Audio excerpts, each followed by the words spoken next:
YouTube, what's going on? And I want to welcome you back to my channel. And today I just want to give you another update leading into my orientation and experience with Schneider National. Let's go. What you gonna do? Where you at? Who you with? You ain't really about this, don't talk about it. Really on the move, on the map, never slip. Keep your hands to your lips, don't talk about it. Real eyes, real lies all the time. Stand on it, if we said it, we don't walk around it. Loose lips, sink ships, red cup, blue strips, new phone, who this? No, we don't allow it. YouTube fam, what's going on? It's your boy John B. And today I want to welcome you to Ride with John B. I want to give you an update about my my orientation status with Schneider National and how that's coming. So I spoke with my recruiter yesterday. Today is January the 5th. I spoke with my recruiter yesterday, and it was pretty much a short conversation.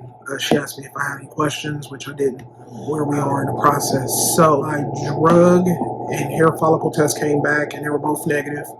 So my file was sent to their compliance department, which this morning provided me a congratulations letter, let me know that I was all good to go for orientation. So in this video, I just want to take a moment to go over the details of orientation at Schneider and what to expect, and if hopefully I could be of help to somebody coming to Schneider with this video and giving them the information they need. So this email actually came in its entirety, and it actually comes with attachments, which I'll go into later and let you know what those attachments were. So email basically welcomes me to Schneider, and provides an overview of what to expect during my orientation period. So transportation to the hotel and orientation location will be provided by Schneider. So if I haven't said so, I chose to just drive because, again, I don't like to be held up in places. So the options is to drive, to fly, Greyhound, or rental. If you take the rental, you have to take the car back as soon as you get there. If you take the plane, usually that's reserved for people who are going like distance, so like 11 hours. But honestly, if the plane was an option with all the tie-ups right now with the airlines, I probably wouldn't take a plane. It wouldn't make sense to me. And then Greyhound obviously is an option, which, it doesn't bother me any. So, so when you get to orientation, the next thing they talk about is how you will eat. So breakfast at the hotel, I want to specifically say it. So breakfast at the hotel and lunch at the DC or at the OC are covered. If you want breakfast at the OC, I believe they'll give you a voucher, or you'll have to pay for it. And from what some people said, breakfast is decent. So, I'll find out for myself once I get there. For dinner, you're on your own. What I would say is, if you have a hotel with a kitchenette, I'd probably just try to take advantage of like Walmart or do something like that. That way you can utilize that to save money during your stay. Training period is 5 weeks. So generally weeks 1 and 2 is the orientation period, where you'll be with the trainer. Where you'll be in orientation learning the Schneider way, going over DOT policies, Federal Motor Carrier Safety Administration policies, just getting comfortable with being a Schneider. And then learning to get into the tractor trailer and all that. And then weeks 3 and 4, from based on how how you're coming, usually start with you getting into the truck with the trainer or with the training engineer, and then by week 5 you're back at week 4 or 5 you're back at the OC taking your Class A CDL test. Now, if you are not getting your Class A license, when you come back from your over the road with the trainer, and then in both situations, whether you're getting a Class A or you're not, they still make you do a test to verify the skills that you learned with the trainer, so that when they give you your truck, they know that you're going to be safe with it, and you're not going to use their equipment. So, and that's one thing I can say about Schneider. They are big on safety, and you should be too. And I mean, I'm talking about down to them calling me in my car and verifying that I'm not driving so that they can speak with me. That's how safe they are. Even when they're considering you as a candidate, they take their safety serious. So keep that in mind. So yeah, distracted driving obviously is not going to cut it. So after you're hired as a driver, you'll talk to their third party company in regards to a physical health physical. So verifying you don't have like heart disease, CPAP requirements, all that stuff. Just verifying that you're good, and that you meet their non-invasive standards. So, excuse me. So, during your training period with your TE, 80% of driving is done by the trainee. I'm okay with that. I think it's good for you to be able to learn to drive that truck. It only helps you get better. It only makes you more confident. And learning the Schneider way, that's the only way you're going to learn, is by being hands-on. You are responsible for your meals and other miscellaneous expenses while you're out on the road. So you have, if you get a kitchenette at the hotel, you get your the stuff in the hotel. Obviously, you got to think about that when you get out on the road with the trainer. That breakfast and lunch, no more. You're on your own. So you eat whenever you eat, basically. Maybe, I don't know, I might have to look into a cooler while I'm out on the road, depending on who my trainer is and how that whole thing works out. But I'll cross that bridge when I get to it. So, during training, there is no home time. So, meaning basically, if something happens, I'm sure if it's a legit emergency, Schneider will work with you. But their thought process is, when you're there for training, you're not learning if you're not there. So if you're at Schneider and an emergency happens at home, they will send you home, but they may reschedule it if they have to, and put you in another class, which could set you back on your goals. So definitely make sure, if you're coming to orientation, that you're handling your business at home. If an emergency comes up, who you can call or who you can get to that can handle that and take care of it until you can get back and handle it in person. Having a backup plan, essentially. So a few other things they included in this: reimbursement of fuel expense. So when I leave here, or before I leave my home, I have to fuel my car. When I get to where I'm going, I have to fuel the car. Provide those 2 receipts to Schneider, they'll pay me out. That only applies to people who are traveling more than 50 miles from orientation and to orientation. So basically, when I go to orientation, I give them the receipts and get paid out then. When I'm leaving orientation, I hold those receipts and give them back to them then, and I get paid for both ways. And the receipts should be itemized, and prepaid receipts are not allowed. So basically, the receipt they need is the one you get after you pump the gas. I'm going to say it again. Not the prepaid receipt, which is the one you get when you pay for the gas. You want to give them the postpaid receipt, which is the one you get after you pump the gas. This way, they have an accurate number of how much you spent. And they do tell you, make sure you leave your home with a full tank of gas. Common sense.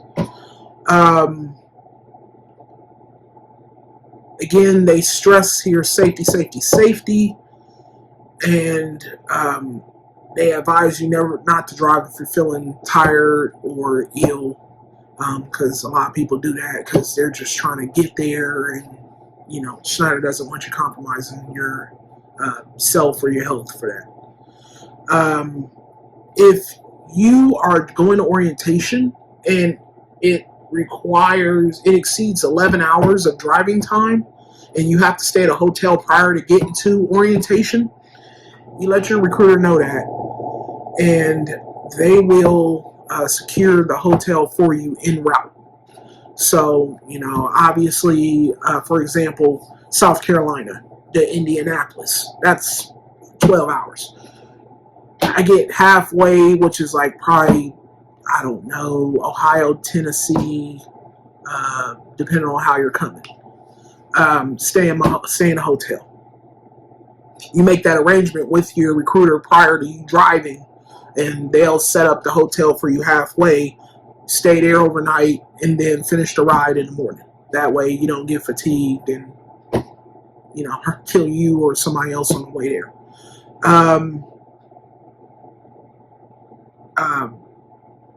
So they do emphasize that you must be hired and successfully complete the conditions of your employment offer to receive reimbursement. So basically, drug tests, clearing house, background check, all that stuff.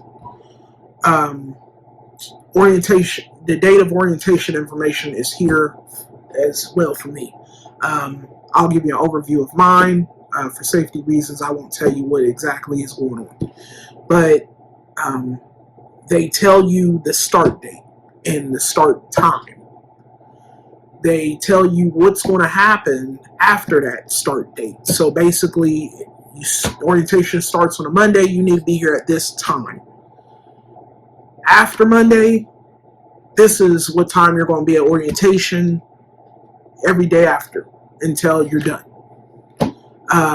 Day one, when you get there, they do not want you driving orientation because a lot of people get lost on the way there, because whether they're unfamiliar with the area or there's no parking spaces, whether it's people coming for orientation, visitors, or, you know, drivers. So they recommend you take the shuttle. So they want you to meet at 6 a.m. down at the hotel. Orientation starts at 7.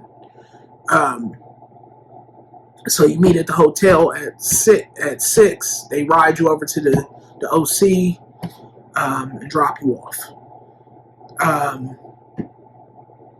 And then obviously they give you the hotel information or the orientation information where the Schneider OC is. The orientation information, again, because it's changing on a moment-by-moment basis, and they have to verify the reservation. They don't give you that information until like the week before you leave. I-9 forms. It's basically the form that verifies your able to work in the U.S., they send you a link. Basically, you're going to click on that link. You'll basically fill out the I-9 form. Everybody at this point should have done an I-9 form.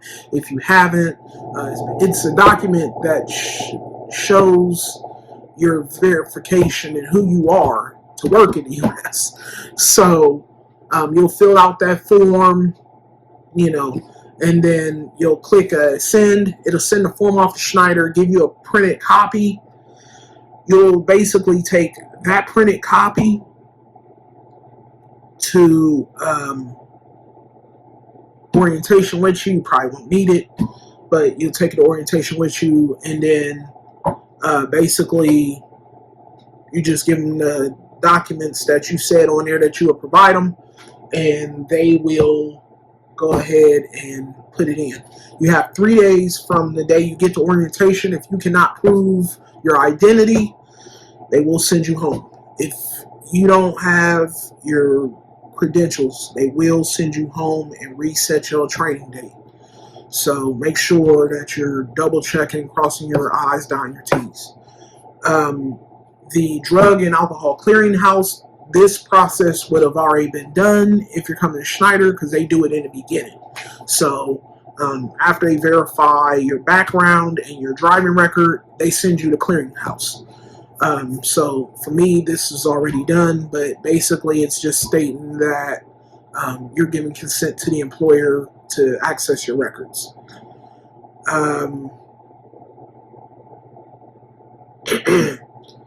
The physical preparation, they're just giving you information on the physical, again, that I already told you about, and a medical screen. So they have a third-party company that does this. They will actually email a copy of a form that you will have to put your personal information on and your medical history prior to attending orientation. Obviously, if you don't get this form, you need to call a recruiter, and they'll work to make sure you get the form. But I know my recruiter asked me some questions, like about, am I dependent on sleep apnea? Am I dependent on insulin and all kind of stuff? So I'm not sure if she already sent this on my behalf or not. If not, obviously they'll send me the form and I'll just fill it out. So at the bottom of this email, there's 7 attachments. One is company policies. One is about the physical that I just mentioned. One is about, or 2 of them are about COVID, and 2 of them are the packing list. One in English, one in Spanish. So the packing list, I went over in my last video. I'll pop it back into this video again if you didn't see it on the last video, or you need to be reminded.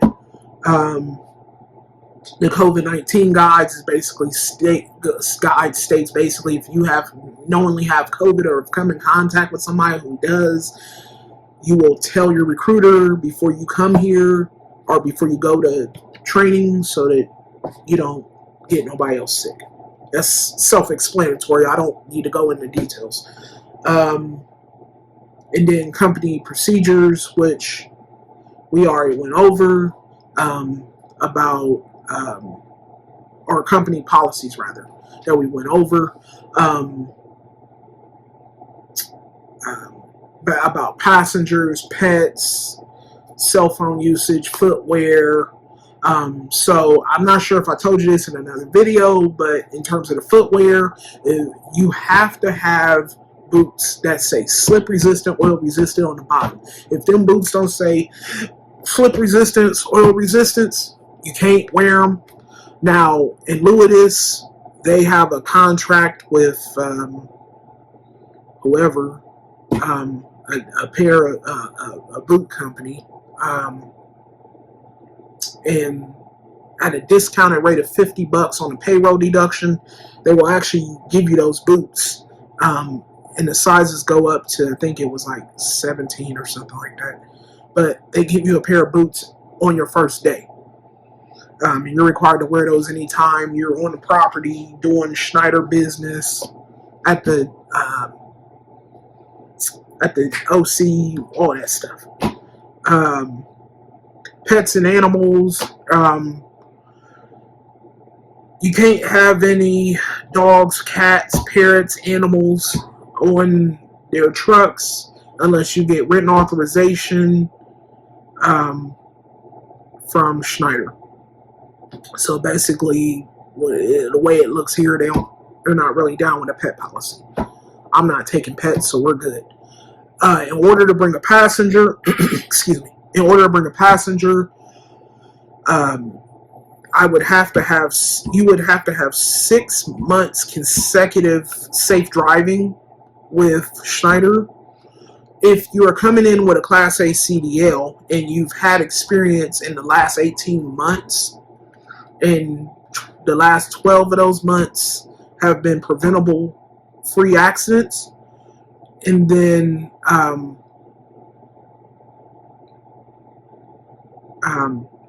you can have passengers. Basically, they just want to make sure that you know how to drive their equipment properly before you take on anybody and try to, and something happens and you endanger them.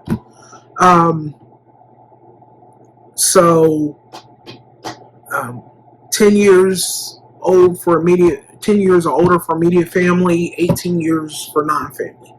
So just keep that in mind. Obviously, I don't need to go into cell phone policy. It's common sense. I just told you that Schneider is big on safety. So you get busted with a cell phone in your hand while you're driving. I just told you. Ain't nothing to talk about. So that's pretty much it for this video. I really appreciate your attention to this video. If you have any questions, please feel free to reach out to me. Leave them in the comments below. Reach out to me. My email is riding.with.johnb@gmail.com. Again, that's riding.with.johnb@gmail.com. I'm working on my Instagram page, which is Riding with John B. I'll try to link that down in the description somewhere once I get it together. I just made it, so I gotta put some stuff together. Outside of that, I ask everybody to please subscribe. And even if this video, you come across this video and it doesn't help you, it may help the next person or somebody who's interested in the trucking industry and who's curious, such as myself. You may be a blessing to somebody else. So please subscribe, hit that like button, and until next time, be safe, wear your mask. See you.